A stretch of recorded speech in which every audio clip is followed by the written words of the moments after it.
a cold steel bench pressed against his back, the sterile, unforgiving scent of disinfectant thick in the air. For Darius Hale, this was the end of a night that had begun with charcoal sketches and dreams of art school. Handcuffed and processed like a common criminal, his pleas of innocence met only with mocking laughter. The officers saw a black teenager in a worn-out car and built their own narrative of guilt. They had no idea that the young man in their holding cell, the one they had targeted and tormented, was about to make a single phone call that would detonate their careers, their department, and their entire world.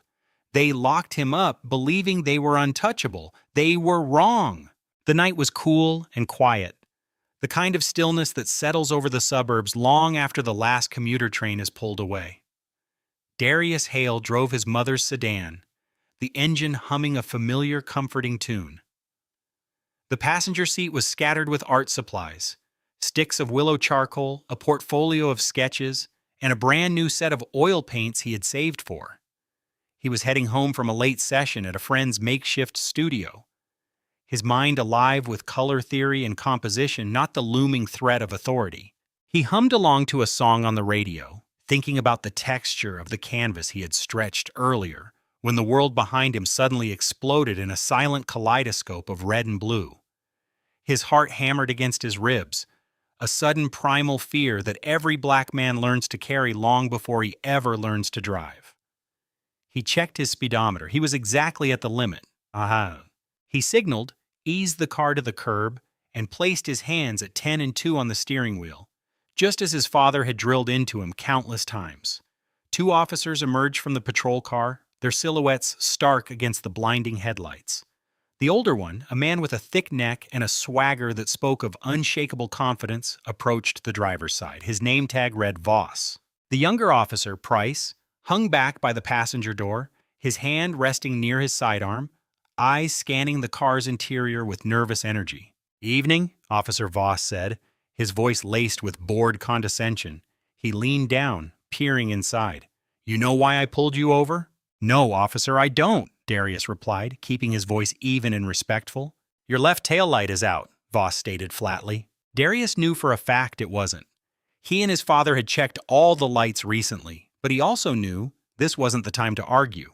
"I'm sorry to hear that, officer. I wasn't aware." License, registration, and proof of insurance. And keep your hands where I can see them," Voss ordered, his flashlight beam dancing across Darius's face before lingering on the art supplies inside. Darius moved slowly and deliberately, retrieving the documents from the glove compartment and handing them over. Voss snatched them, barely glancing at the name before returning his focus to the car's interior. "What's all this junk?" Voss asked, pointing the flashlight at the portfolio. "They're my art supplies, sir. I'm coming from a friend's house." "Art supplies?" Voss scoffed, sharing a smirk with Price.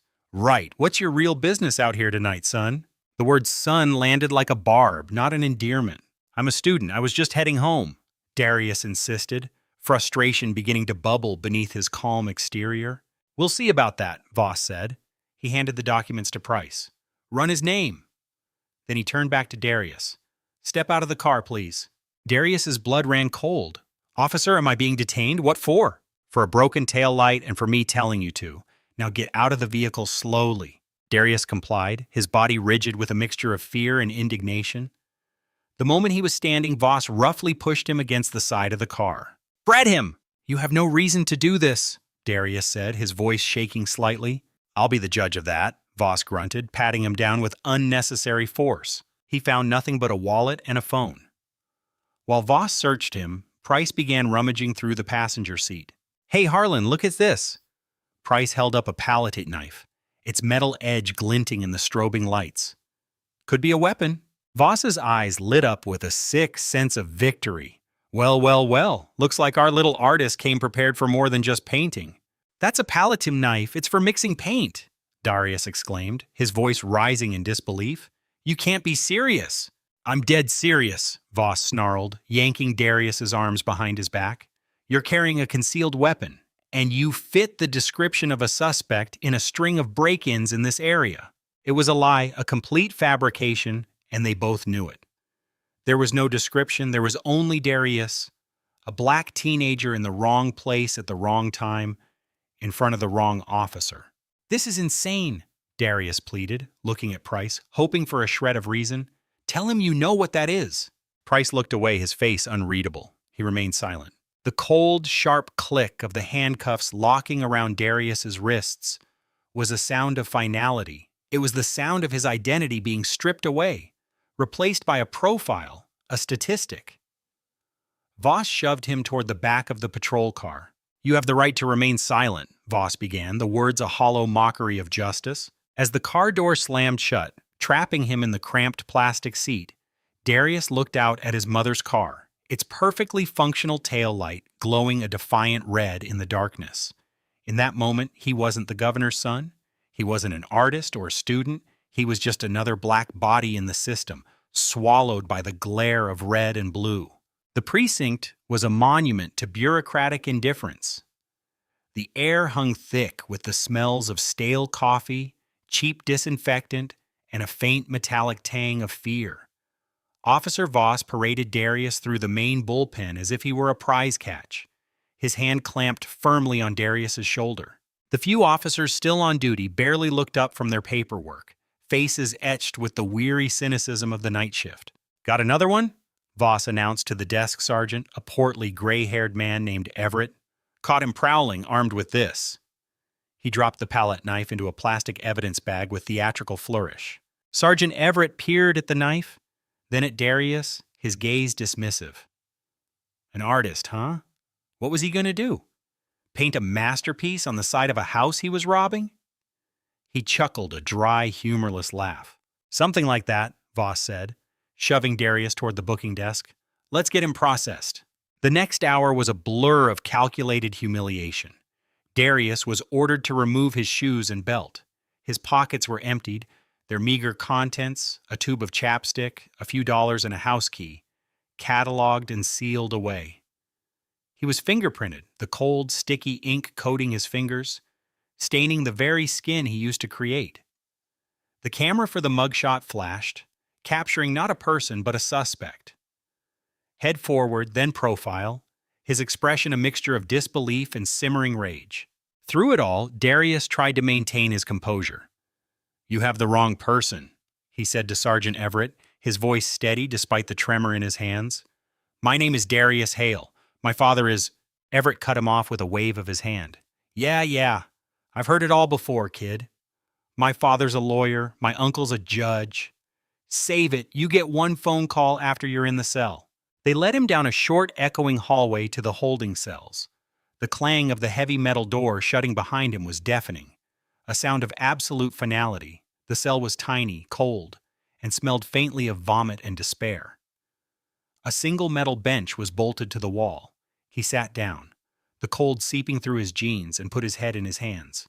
Back in the patrol car, Officer Nolan Price drove in silence, the tension thick enough to cut with the palette knife now sitting in evidence. Harlan Voss, on the other hand, was buzzing, high on the adrenaline of the arrest. "See how easy that was?" Voss said, tapping a rhythm on the dashboard. "Textbook, kid was lippy, had a weapon, matched the BOLO we got last week." "There was no BOLO, Harlan," Price said quietly, his eyes fixed on the road. "And you know that was a painting tool." Details, Voss scoffed. "It's a blade, isn't it? He's a punk. Looked suspicious the second I saw him. My gut is never wrong. We put a good arrest on the books tonight. The lieutenant will be pleased." Price didn't respond. He felt a knot tightening in his stomach. He had seen Voss do this before. Escalate a minor stop, invent a pretext, and bully his way to an arrest. Price was still relatively new to the force, and Voss was his training officer, a respected veteran. Questioning him meant trouble. It meant being labeled soft, meant risking his own career. So he stayed quiet, just as he had on the side of the road. But the image of Darius's face, the genuine shock and betrayal in his eyes, was seared into his mind. This felt different. This felt wrong. In his cell, Darius was finally given his phone call. The guard led him to a grimy phone bolted to the wall. He dialed his father's personal number, his heart pounding with desperate hope. It rang once, twice, 3 times, then went to voicemail. "You've reached Governor Victor Hale. Please leave a message." Darius's throat tightened. His father was likely in a late budget meeting, his phone silenced. "Dad," Darius began, his voice cracking. "Dad, it's me. I've been arrested. I'm at the Northwood precinct, some cop named Voss. He said my taillight was out, but it wasn't. He found my palette knife and called it a weapon. Dad, I didn't do anything. Please, please call me back. I don't know what to do." He hung up the phone, hopelessness washing over him like an icy wave. The guard led him back to the cell, the metal door groaning shut once more. He was alone, trapped inside the cold, impersonal machinery of a system that had already decided who he was, and the one person who could help him had no idea he was even there. Governor Victor Hale rubbed his temples, the fluorescent lights of the conference room leaving a dull ache behind his eyes. The state budget meeting had dragged on for hours, a grueling marathon of fiscal projections and political compromises. Finally, the meeting drew to a close late into the night. He walked wearily back to his private office in the Capitol building, loosening his tie. All he wanted was to go home, pour a small glass of whiskey, and forget about state deficits until morning. He sank into his leather chair and picked up his phone, wincing at the string of missed notifications. Most were from his chief of staff and various department heads, but one stood out. A missed call and a voicemail from Darius. A small smile touched his lips. He imagined Darius was calling to complain about his mother's car or to ask for money for more art supplies. He pressed play on the voicemail, leaning back in his chair. The sound of his son's voice, raw with fear and desperation, shot him upright. "Dad, I've been arrested. Northwood precinct, Voss, palette knife, a weapon. I didn't do anything." The world around Victor Hale went silent. The budget, the state, the late hour, all of it vanished. The governor disappeared, and in his place was only a father. His heart seized by a cold, terrifying dread. He played the message again, listening to every tremble, every desperate word. Northwood was a quiet, affluent suburb. What in God's name was going on? His mind raced, piecing it together. Darius, driving his mother's unassuming car, profiled and pulled over. An ambitious or prejudiced cop escalating the situation. It was a story he had heard 1,000 times. A reality he had fought against his entire political career. He had always tried to shield his son from the harsh realities that came with being a young black man in America. But the world had found him anyway. A wave of pure, unadulterated fury washed over him, so intense it made his hands shake, but he suppressed it, channeling it into a cold, hard resolve. Panic was a luxury he couldn't afford. Action was required. He didn't call his security detail or his attorney first. His first call was to the superintendent of the state police, a man he knew well. "Colonel Pierce, this is Governor Hale. I apologize for the late hour." "Governor, no apology necessary. What can I do for you?" "I need you to get me the personal cell number for Chief Raymond Holt of the Northwood Police Department, immediately." There was a brief pause. "Is everything all right, sir?" "No, Colonel, it is not. My son has been arrested and is being held at the Northwood precinct. I want Chief Holt's number, and I want you to have a state trooper meet me there. Unmarked car, no sirens." "Right away, Governor." Within minutes, his phone buzzed with a text containing the number. He dialed it without hesitation. It was answered on the second ring by a groggy voice. "Holt. Chief Holt, this is Governor Victor Hale." The fog in the chief's voice evaporated instantly. "Governor, to what do I owe the honor? Is everything okay?" "No, Chief, it's not," Victor said, his voice dangerously quiet. "I just received a voicemail from my son, Darius Hale. He tells me he's currently a guest in one of your holding cells, arrested by an officer named Voss. Perhaps you can explain to me why my young son, an art student with no criminal record, was arrested tonight for carrying a palette knife." The silence on the other end of the line was profound. Victor could practically hear the gears turning in Holt's head, the frantic search for information, the dawning horror. "Governor, I had no idea," Holt stammered. "I'm not at the precinct. I haven't been briefed on the night's arrests." "Then I suggest you get briefed, Chief, and I suggest you do it quickly." Victor's voice was like ice. "I am on my way to your station right now. I expect my son to be waiting for me in your office, unharmed, and I expect a full and complete explanation for this incident. Am I making myself clear? Crystal clear, Governor. I'm on my way now. I'll handle it personally, Holt assured him, his voice now tight with panic. Victor Hale hung up the phone without another word. He stood up, grabbed his coat, and walked out of his office. The political mask was gone. The calm, measured negotiator had been replaced by something far more formidable, a father whose child was in trouble. The Northwood Police Department had just arrested a boy. They were about to face the man who ran the state. The Northwood precinct remained an island of mundane activity, oblivious to the storm gathering on the horizon. Officer Harlan Voss was at his desk, typing up his incident report with a self-satisfied smirk. He embellished with practiced ease, turning a simple traffic stop into a proactive measure against potential crime. He described Darius's confusion as evasiveness and his pleas of innocence as belligerence. The palette knife was logged as a modified blade concealed within the vehicle. It was a work of fiction designed to justify his actions, a fortress of words to protect him from any scrutiny. His partner, Nolan Price, sat at the adjacent desk, staring at a blank screen. He hadn't written a single word of his own supplementary report. The unease in his gut had grown into a nauseating dread. Every word Voss typed felt like another brick being laid in a wall of lies, and Price knew he was being cemented inside it with him. "You should get that report done," Voss said without looking up from his screen. "The sooner it's filed, the sooner we can forget about this punk." "I'm just thinking," Price mumbled. "Don't think too hard," Voss advised. "It was a good bust. End of story." At the front desk, Sergeant Everett was halfway through a crossword puzzle when the phone rang. It was the chief's administrative line, unusual at this hour. He answered with a gruff, "Everett." The voice on the other end was frantic. "Sergeant, this is dispatch. The chief is en route to the station. ETA 5 minutes. He's asking for the arrest report for a Darius Hale." Everett frowned, the name ringing a vague bell. "Hale! Hale. Oh, the artist kid Voss brought in earlier. What's the chief want with that for?" "I don't know, but he sounds agitated. He wants the arresting officers, Voss and Price, to meet him in his office the second he arrives." Everett hung up, bewildered.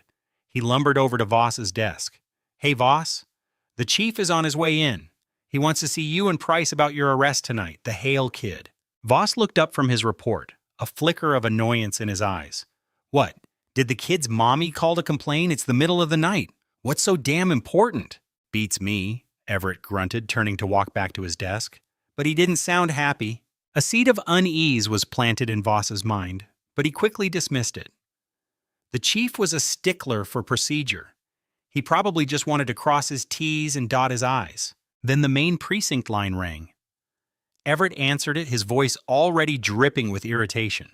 After a moment, his eyes went wide. He held the phone away from his ear, staring at it as if it were a venomous snake. "Who was it?" Price asked, noticing the sudden change in the sergeant's demeanor. Everett swallowed hard, his face pale.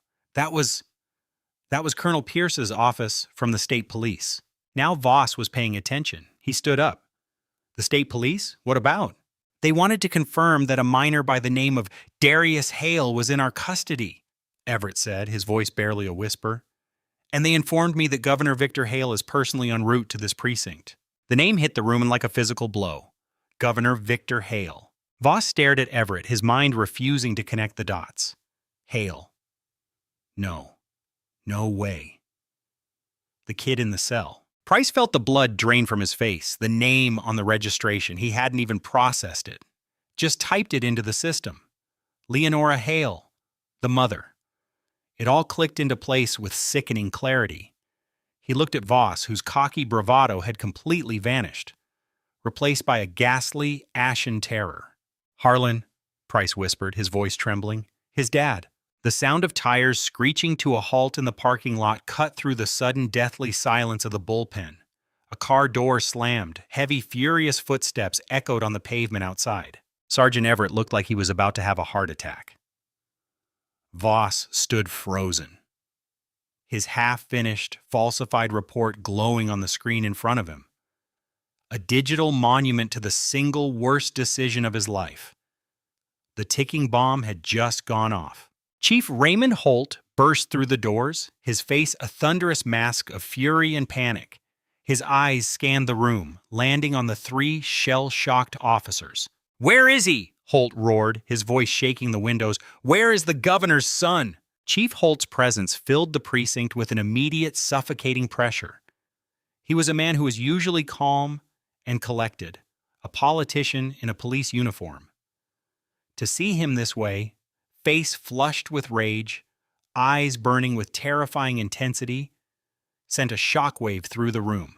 He didn't wait for an answer to his own question. He stormed past the booking desk, his gaze fixed on the hallway leading to the holding cells. "Get him out of there now!" he bellowed over his shoulder at a stunned Sergeant Everett. Everett fumbled for his keys, his hands shaking so badly he could barely fit the correct one into the lock.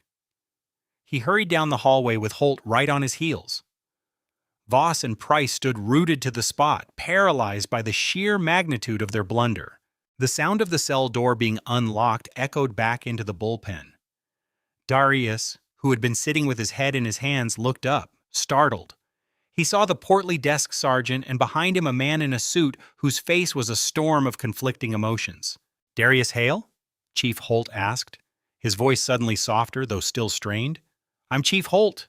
There's been a terrible mistake. Please come with me." Darius stood up slowly, his mind reeling.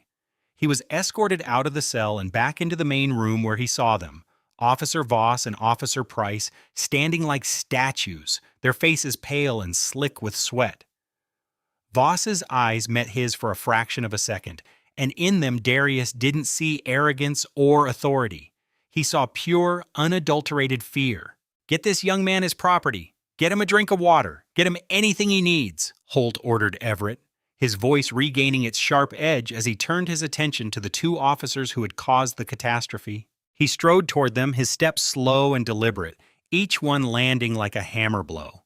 He stopped directly in front of Voss. "My office, both of you, 5 minutes," he said through clenched teeth. He then turned to Darius.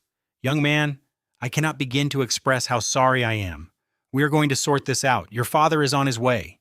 The mention of his father sent another jolt through Darius. It was real. His dad was coming. The cavalry was actually on its way. As Everett returned his wallet, keys, and phone, Darius was led to the chief's office.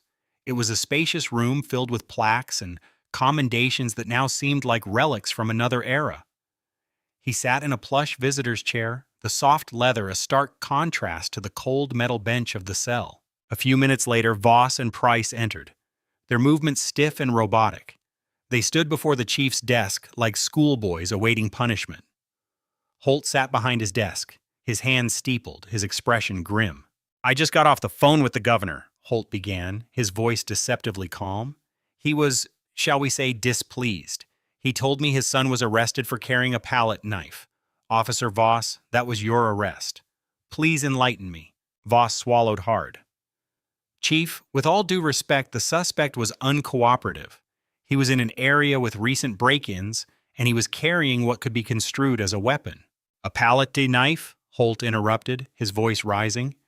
"Are you telling me that you, a seasoned veteran, can't tell the difference between a weapon and an art tool?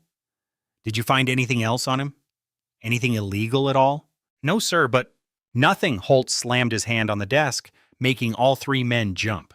"You arrested a kid with no record for no reason, based on a lie about a broken taillight. Don't think I won't check the dash cam footage. And you trumped up a charge because you didn't like the look of him. Is that about the size of it?" Price stared at the floor, his silence a confession. Voss, however, tried one last time to salvage his story. "Sir, my report details the probable cause." "Your report?" Holt laughed, a bitter, humorless sound. "Your report is toilet paper. Your career, Officer Voss, is hanging by a single frayed thread. And you," he said, turning his glare on Price, "you stood by and let it happen. You co-signed this disaster." Before either officer could respond, the door to the office opened. A state trooper in a sharp uniform stood in the doorway, his expression stoic. He stepped aside and Governor Victor Hale walked into the room. The air crackled with a new and terrifying energy. The governor's eyes immediately found his son. He rushed to Darius's side, pulling him into a fierce hug, a father's embrace that was both protective and profoundly relieved. "Are you okay, son? Did they hurt you?" he asked, his voice low and urgent. "I'm okay, Dad. Just shaken up," Darius replied, his own voice thick with emotion. After a long moment, the governor released his son. He straightened his suit jacket, and when he turned to face Chief Holt and the two officers, his expression was no longer that of a concerned father. It was the face of a man who held the power of the entire state in his hands, and that power was now focused like a laser on them. The weight of what they had done, in all its horrific, career-ending glory, finally crashed down upon Harlan Voss and Nolan Price. They weren't just in trouble, they were ruined. The silence in Chief Holt's office was absolute, broken only by the hum of a computer monitor. Governor Hale stood beside his son, one hand resting protectively on Darius's shoulder. His gaze swept over the two officers and lingered there. It was not a look of explosive rage, but something far more chilling. A calm, methodical dissection. He was sizing them up, not as a politician, but as a predator assesses a threat. "Chief Holt," the governor began, his voice a low, resonant baritone that commanded immediate attention, "I believe I am owed an explanation, but first, I want to see the report. The one Officer Voss was so diligently fabricating." The word fabricating hung in the air like poison. Chief Holt slid a freshly printed copy of Voss's report across his desk. The governor picked it up, his eyes scanning the first few lines. A muscle twitched in his jaw. He read aloud, his voice dripping with icy contempt. "Upon observing a vehicle with a non-functioning tail light, I initiated a standard traffic stop. The driver, later identified as Darius Hale, displayed unusual nervousness and provided evasive answers to routine questions." He lowered the paper and looked directly at Voss.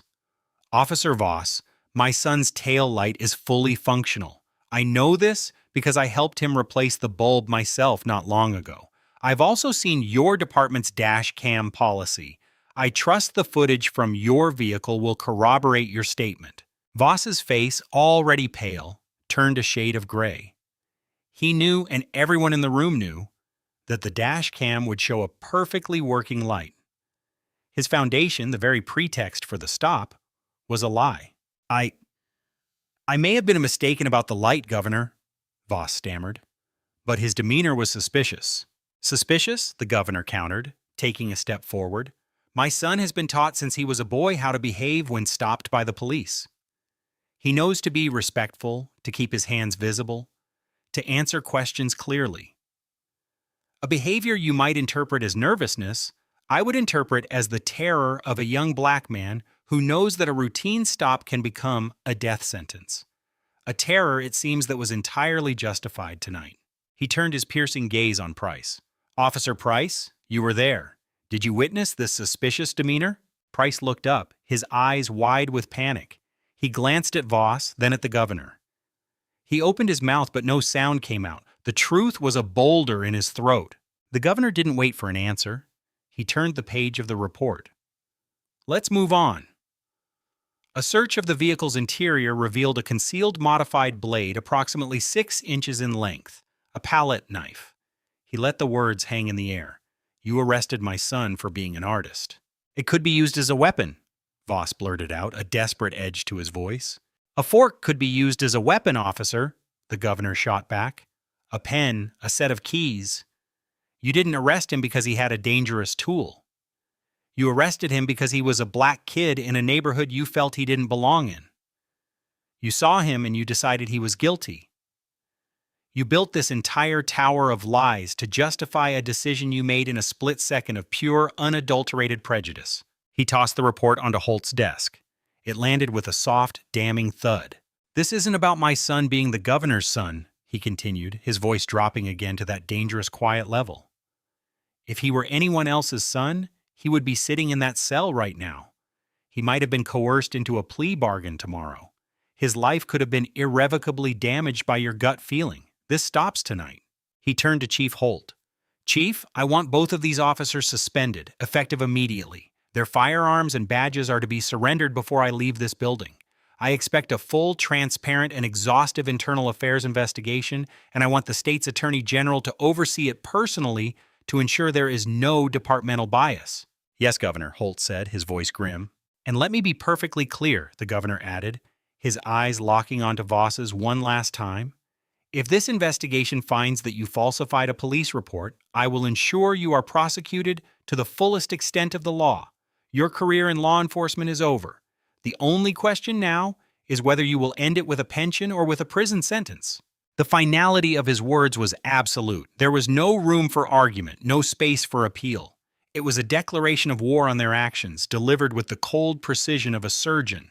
Governor Hale put his arm around Darius. "Come on, son, let's go home." As they walked out of the office, Darius glanced back. He saw Chief Holt taking the badges from two men who looked utterly broken. In that moment, he felt a sliver of pity, but it was quickly eclipsed by a profound sense of relief. The cold fury of his father had done more than just rescue him. It had started a fire that promised to burn away the corruption that had put him in that cell in the first place. In the days following Darius's release, the Northwood Police Department became a fortress under siege. Not from the outside, but from within. Governor Hale was true to his word. By morning, two senior investigators from the Attorney General's office, led by a sharp, no-nonsense detective named Lena Vargas, had arrived. They requisitioned Chief Holt's conference room, turning it into a command center for the investigation. Their mandate was clear and absolute: find the truth no matter where it led. Detective Vargas began with the evidence. The first thing she reviewed was the dash cam footage from Voss and Price's patrol car. The video was damningly clear. As the cruiser pulled up behind Darius's sedan, both taillights were visibly illuminated, glowing a steady, healthy red against the dark asphalt. The audio captured Voss's initial comment to Price. "Look at this guy, doesn't belong here. Let's see what he's up to." It was the smoking gun, the proof that the entire stop was pretextual, born from bias before a single word had been exchanged. Vargas's next step was to interview Voss and Price separately. Voss arrived with a police union representative, a belligerent man who immediately tried to control the interview. Vargas was unfazed. She calmly laid a transcript of the dash cam audio on the table in front of them. "Officer Voss," she began, her tone neutral, "your report states the reason for the stop was a non-functioning tail light. This audio, taken seconds before you activated your lights, suggests a different motivation. Would you care to explain the discrepancy?" Voss and his representative stared at the paper, their faces turning pale. The union rep began to bluster about context and the pressures of the job, but Vargas cut him off. "This is not about pressure. This is about perjury," she stated coldly. "Falsifying an official report is a felony. Before we continue, I want to make it clear that you are being investigated not just for procedural violations but for criminal conduct." Voss's carefully constructed wall of denial crumbled. He stammered, contradicted himself, and tried to paint Darius as hostile and threatening. But his lies were transparent against the stark reality of the video and audio evidence. He left the interview looking like a man who had seen a ghost. Price's interview was a different story. He arrived alone, looking as though he hadn't slept in days. The guilt was etched on his face. When Vargas presented him with the same evidence, he didn't try to fight, he broke. "He does this," Price confessed, his voice trembling. "Harlan, he calls it proactive policing. He sees someone he thinks is out of place, and he finds a reason, a taillight, a California stop, anything. He has a gut feeling, and he makes the evidence fit." For the next stretch of time, Price recounted not just the events of that night, but other similar incidents he had witnessed. He explained how he, as a junior officer, felt powerless to challenge a decorated veteran and his training officer. He admitted he knew the palette knife was harmless, and that he remained silent out of fear for his career. "I knew it was wrong," he said, his voice thick with shame. When Darius looked at me, I knew, but I didn't do anything. I'm just as guilty." While the interviews were underway, the story inevitably leaked to the press. A source within the AG's office, or perhaps a disgruntled officer in the Northwood PD, tipped off a local news channel. By midday, the headline was everywhere: "Governor's son wrongfully arrested, officer suspended." The precinct was surrounded by news vans, their satellite dishes pointed at the sky like accusing fingers. The fallout was immediate and catastrophic for the department's reputation. Chief Holt was forced to hold a press conference where he was hammered with questions he couldn't fully answer. He looked haggard and defeated, announcing the ongoing state investigation and promising full cooperation and transparency. Meanwhile, the Hale family was weathering their own storm. They were barraged with calls from friends, political allies, and opponents. Victor Hale shielded his family as best he could, issuing a single powerful statement. This incident has shed a harsh light on the reality that many in our communities face daily.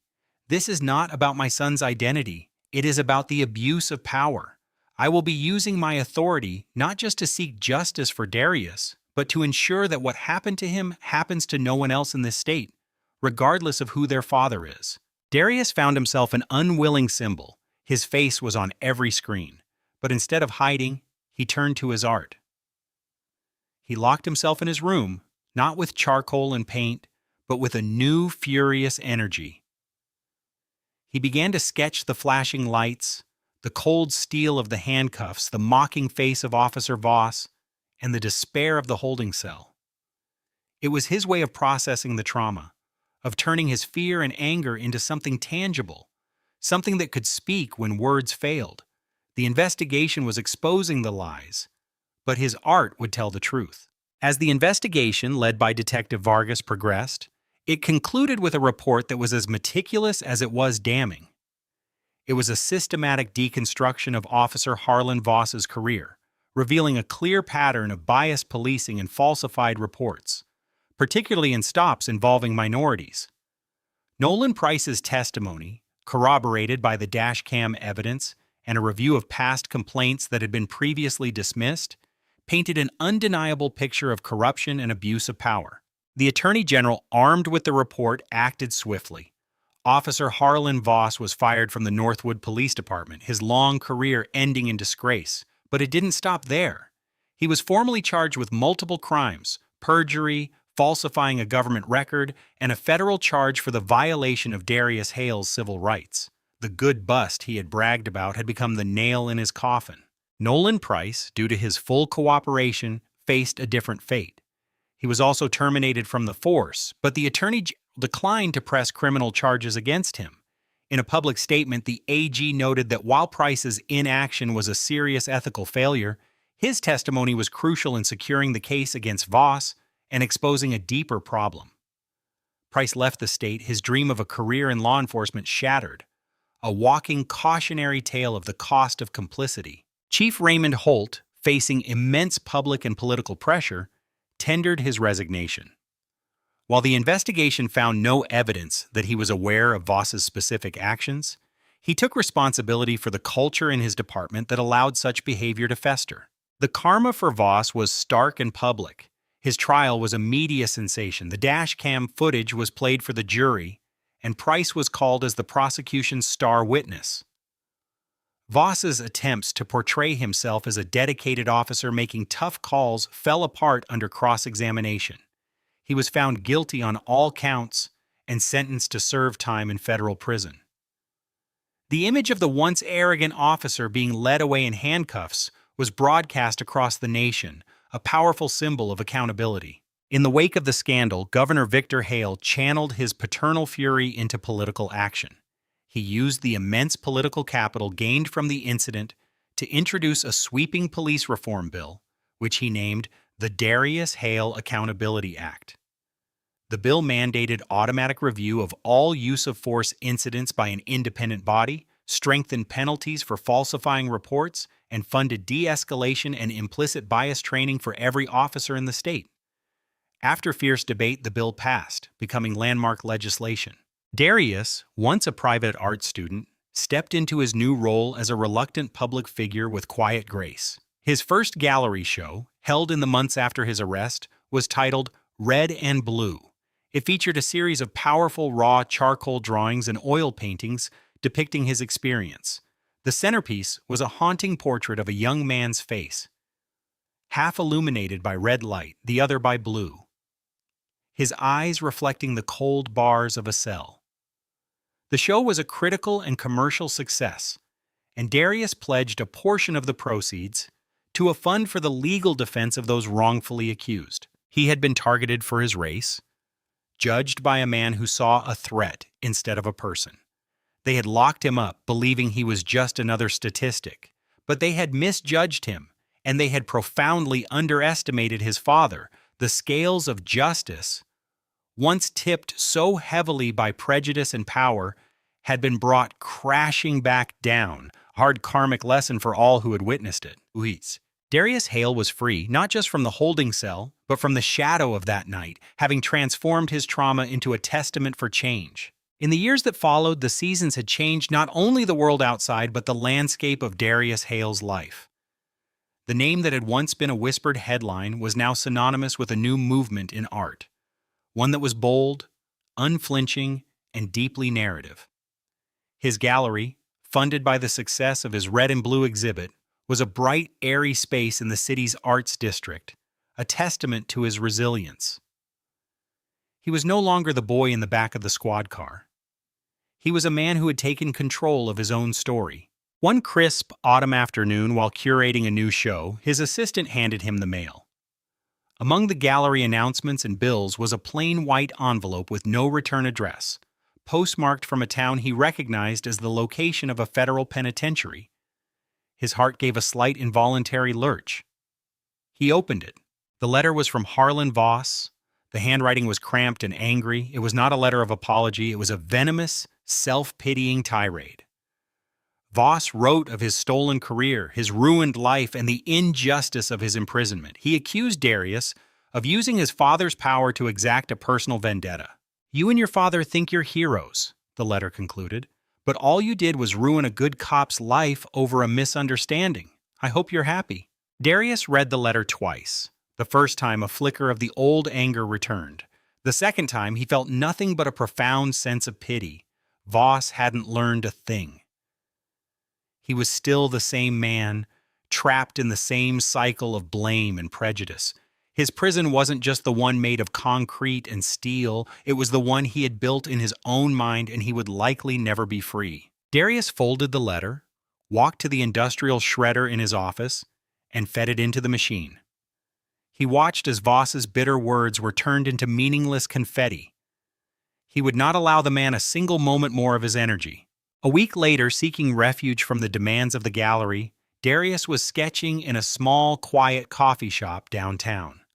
As he went to the counter for a refill, he noticed the man working the espresso machine. He was thinner. His face was lined with a weariness that hadn't been there before, and he wore a simple apron instead of a police uniform. But there was no mistaking him. It was Nolan Price. Their eyes met. For a moment, the world seemed to stop. Price's face flooded with a mixture of shock and shame.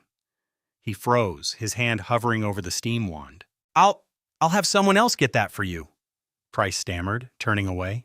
"It's okay," Darius said, his voice quiet but firm. "I can wait." When the coffee was ready, Price brought it to Darius's table, his hands trembling slightly. "Look," Price began, his voice low. "I know you don't want to hear from me, but I need to say this. I am sorry. What happened that night? It was wrong. I was a coward. I stood by and let my fear of one man outweigh what I knew was right. There isn't a day that goes by that I don't think about it. I'm not asking you to forgive me. I just needed to say it." Darius studied his face. He saw no excuses, no attempt to minimize his role. He saw only genuine remorse. "What are you doing now?" Darius asked, gesturing to the coffee shop. "Paying my dues," Price said with a sad smile. "Trying to figure out who I am without a badge to hide behind. I'm taking night classes in social work. Maybe I can help people in a way I failed to before." Darius nodded slowly. He thought of Voss's letter, full of hate and blame, and then looked at Price, who was taking responsibility and trying to build something new from the wreckage of his life. One man was consumed by the karma he had earned. The other was trying to atone for it. "Good luck with your classes, Nolan," Darius said finally. It was not forgiveness, it was not friendship, but it was an acknowledgement, it was closure. Price gave a grateful, watery-eyed nod and returned to the counter. Darius sat for a long time, the coffee growing cold. He realized the story wasn't just about punishment, it was also about the capacity for change. He left the coffee shop and walked back to his studio, feeling lighter than he had in years. That evening he stood before a massive new canvas. The sketches of his trauma were gone, replaced by vibrant studies of community, of faces filled with hope, strength, and complexity. The glare of red and blue had been replaced by a full spectrum of color. He picked up a brush, dipped it in a bright warm yellow, and made the first mark. The past was a part of his story, but he, and he alone, would be the one to paint the future. What began with a lie about a broken taillight ended with the complete dismantling of a corrupt officer's career and the dawn of a new era of police accountability. Darius Hale's story is a stark reminder that injustice thrives in the dark, but it withers under the bright light of truth. Officer Voss believed his badge gave him absolute power, but he learned that true power lies in integrity and that karma has a way of finding those who abuse their authority. This wasn't just about the governor's son. It was about every citizen's right to be treated with dignity and respect, regardless of their background. If this story of justice and the powerful consequences of prejudice resonated with you, please help us share it by hitting the like button, subscribing to the channel, and ringing the notification bell so you won't miss our next story. And share this video with others, because every share helps spread the message that no one is above the law. Thank you for listening.